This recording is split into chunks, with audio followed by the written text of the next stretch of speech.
اسی عدل و انصاف میں ایک اور آپ کو واقعہ سناتا ہوں. جی جی. مصر کے گورنر تھے حضرت عمر بن عاص صحابی رسول. اچھا. ٹھیک ہے. تو ان کا بیٹا تھا، ہوں. اس نے ایک غریب آدمی کے بیٹے کے ساتھ گھوڑے کا گھڑ سواری کا مقابلہ کیا. جی جی جی. غریب آدمی کا گھوڑا آگے نکل گیا. ٹھیک ہے.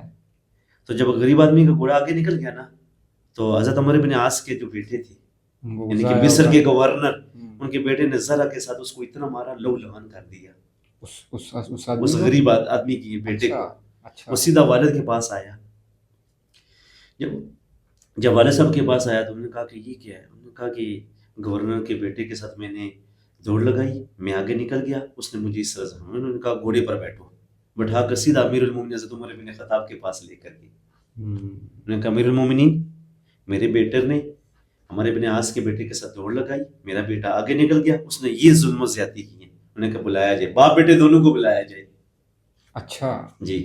جب بلایا گیا انہوں نے کہا کہ یہ اس کے ساتھ آپ نے یہ ظلم اور زیادتی کی ہے. اس نے کہا کی ہے. انہوں نے کہا جیسے تو نے اس کو لو لہان اور زخمی کیا ہے، اسی طرح یہ غریب بھی تجھے اسی طرح زخمی کرے گا. ٹھیک ہے. پھر کہا کہ عمر بن عاص گورنر تھے، انہوں نے کہا کہ ان کو جو لباس انہوں نے پہنا ہوا ہے نا، وہ تار کا ٹاٹ کا لباس پہنایا جائے.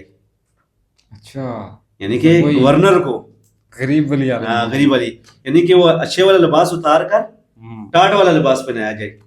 تو وہاں کے جو صحابہ رضوان اللہ تعالی فرمایا کہ ان کی کیا غلطی ہے. اچھا. اب حضرت عمر کا جملہ دیکھیں کہ ان کی کیا غلطی ہے.